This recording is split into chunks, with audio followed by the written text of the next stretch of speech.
So let us consider the next topic, the modes of vibration in a pipe. Before consider that the modes of vibration in a pipe, there is one topic that we have to be considered. What is end correction? What is harmonics? What is overtone? या गोष्टी clear होणं आवश्यक आहे. ह्या ज्या तीन definitions आहेत, ह्या तीन डेफिनेशन समजणं आवश्यक आहे. हार्मोनिक्स म्हणजे नेमकं काय असतं आणि ओव्हरटोन म्हणजे नेमकं काय असतं, कशाला ओव्हरटोन म्हणायचं, कशाला हार्मोनिक्स म्हणायचं, बरोबर नाही. समजा एखादी स्ट्रिंग आहे, ही स्ट्रिंग समजा व्हायब्रेट होत आहे. समजा ही स्टेशनरी वेव्ह त्या ठिकाणी तयार झाली. Suppose this is the stationary wave that is to be get form. How this stationary wave that is to be get form. समजा मी काय म्हटलं या ठिकाणी की ही एक वेव्ह आहे, ही येत आली. दुसरी वेव्ह अशी या ठिकाणी सुपर इम्पोज झाली. सुरुवातीला जे काही सुपर इम्पोजिशन होतं त्यांच्या दोघांमध्ये, त्या दोन वेव्हज मध्ये, तिथे एक फ्रिक्वेन्सी प्रोड्यूस होतं. ती जी फ्रिक्वेन्सी असतो ती सुरुवातीची फ्रिक्वेन्सी, त्याला आपण फंडामेंटल फ्रिक्वेन्सी असं पण म्हणतो. So whatever may be the initial frequency that is to be get produces by the stationary wave due to superimposition of the two simple harmonic progressive wave, that initial frequency of that stationary wave that is known as the fundamental frequency or the harmonics. त्या फ्रिक्वेन्सीला आपण या ठिकाणी fundamental frequency सुद्धा असं पण म्हणतो, fundamental frequency किंवा harmonics असं पण म्हणतो. Okay. After that here there is a vibration that is to be get produces, there is a frequency generation that is to be get produces here. After the production of the harmonics or the fundamental frequency or the natural frequency, whatever may be the frequency that is to be get produces by the stationary wave, that frequency that is to be get known as the overtone. म्हणजे एक वेळ सुरुवातीला frequency produce झाली, ती झाली त्याची natural frequency. त्याच्यानंतर सुद्धा त्याच्यामध्ये फ्रिक्वेन्सी प्रोड्यूस होतच आहे, तर ती काय झाली, फर्स्ट ओव्हरटोन फ्रिक्वेन्सी. बरोबर की नाही. म्हणजे नॅचरल फ्रिक्वेन्सी वगळता नंतरची जी फ्रिक्वेन्सी ती त्या स्ट्रिंगमध्ये किंवा पाईपमध्ये जे काही प्रोड्यूस होतं त्याला आपण फर्स्ट ओव्हरटोन फ्रिक्वेन्सी असं पण म्हणायचं, सेकंड ओव्हरटोन फ्रिक्वेन्सी असं म्हणायचं, थर्ड ओव्हरटोन फ्रिक्वेन्सी असं पण म्हणतो. परंतु ओव्हरटोन फ्रिक्वेन्सी ही कशी असते या ठिकाणी बघा, की फंडामेंटल फ्रिक्वेन्सीच्या नंतर निर्माण होणारी frequency, the frequency that is to be get produces after the formation of the stationary wave in case of the fundamental frequency. fundamental frequency च्या नंतर निर्माण होणारी फ्रिक्वेन्सी म्हणजेच आपण या ठिकाणी त्याला आपण काय म्हणतो, ओव्हरटोन फ्रिक्वेन्सी असं आपण त्या ठिकाणी तिथं संबोधतो. बरोबर की नाही. तर ओव्हरटोन फ्रिक्वेन्सी आणि फंडामेंटल फ्रिक्वेन्सी हे तुम्हाला तिथं समजणं गरजेचं आहे. आता एंड करेक्शन म्हणजे नेमकं काय असतं. जसं आपण म्हणतो पाईपच्या बाबतीत नाही की एंड करेक्शन जे असतं, what is end correction. End correction is that condition. Here suppose I am going to consider this is the pipe here and this is the tuning fork. This tuning fork is to be get vibrated and it is to be get reflected back and the formation of the stationary wave that is to be get produces in the air column of that particular pipe here.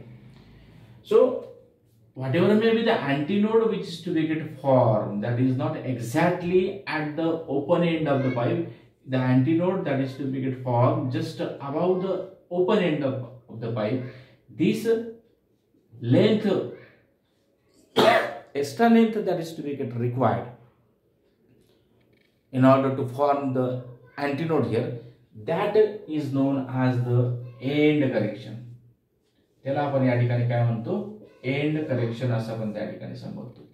and the value of the end correction that is to be get considered for the closed pipe, that comes out to be 0.3D for the closed pipe here, and the value of end correction that is to be get considered as the 0.6D. 0.6D. 0.6D for the open pipe, that is, and this is for the closed pipe. हे close pipe साठी घेतला आपण या ठिकाणी आणि हे open pipe साठी. तर हे एंड करेक्शन तुम्हाला माहित पाहिजे की अँटीनोडच्या जिथं तयार होतं, अँटीनोड हे पाईप इथं संपला, त्याच्यावरतं अँटीनोड तयार होत आहे. हे जे अंतर असतं या अंतराला आपण या ठिकाणी एंड करेक्शन असं पण म्हणतो.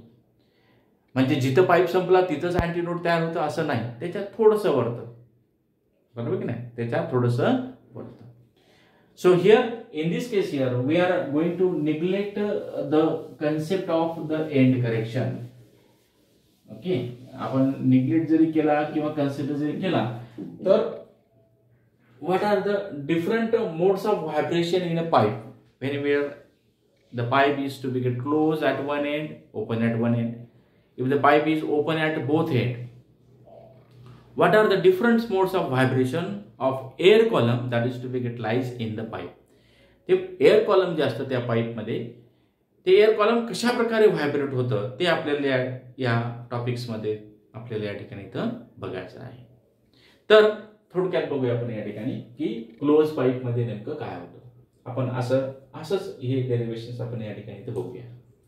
In case of the closed pipe, let L is the length of the pipe here, and if you are going to consider the end correction that is to be get just above this one here, this is nothing but here the end correction, and the value of capital L is equal to L plus E that we are going to consider in case of the closed pipe.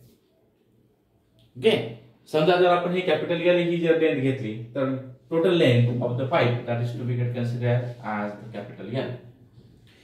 In this case the pipe is open at one end and close at one end. या ठिकाणी pipe हा कसा आहे, एका एंडला open आहे, दुसऱ्या एंडला या ठिकाणी क्लोज आहे. The pipe is open at one end and the close at one end. So what is the exact condition of air column that is to be get lies? Whenever the tuning fork that is to be get vibrated, this tuning fork that is to be get produces the sound note that is to be get reflected from the close end of the pipe, and it is to be get reflect in the another direction. So in this case here the antinode that is to be get formed, which is just at the above the open end of the pipe here. So length of air column, जसं आपण या ठिकाणी पहिल्या condition बघूया आपण या ठिकाणी की लेंथ ऑफ एअर कॉलम याच्यामध्ये काय मिळतं या ठिकाणी, we are getting that one node and one antinode. The distance between one node and antinode that comes out to be lambda by 4 here. So if I am going to consider the end correction, I can write capital L is equal to lambda by 4. From that lambda is equal to 4L. Okay, we know that velocity V is equal to N lambda. From that you are getting the fundamental frequency, that is N is equal to V by lambda. Okay, so what is the value of lambda in this case here? V by 4L. So N is equal to V by 4L. So this is the frequency that is produces initially in the pipe close at one end and open at one end here.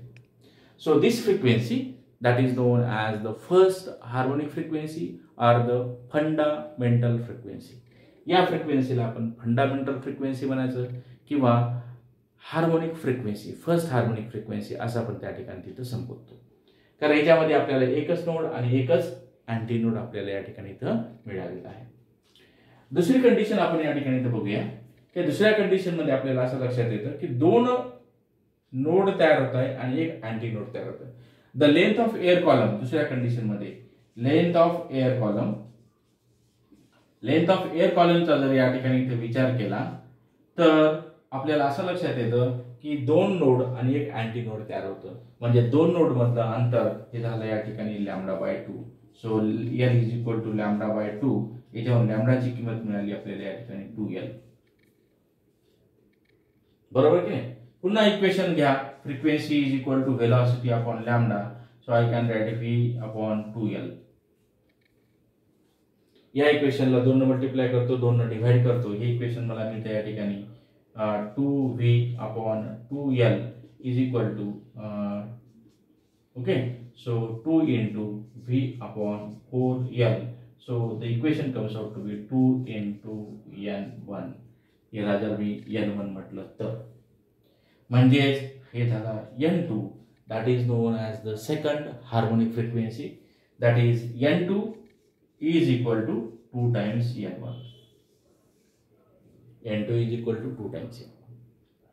आता तिसरी condition आपण या ठिकाणी बघूया. In case of the third condition what will happen? In case of third condition here how many nodes are formed? Here one node is formed, this another node is formed, and this one here.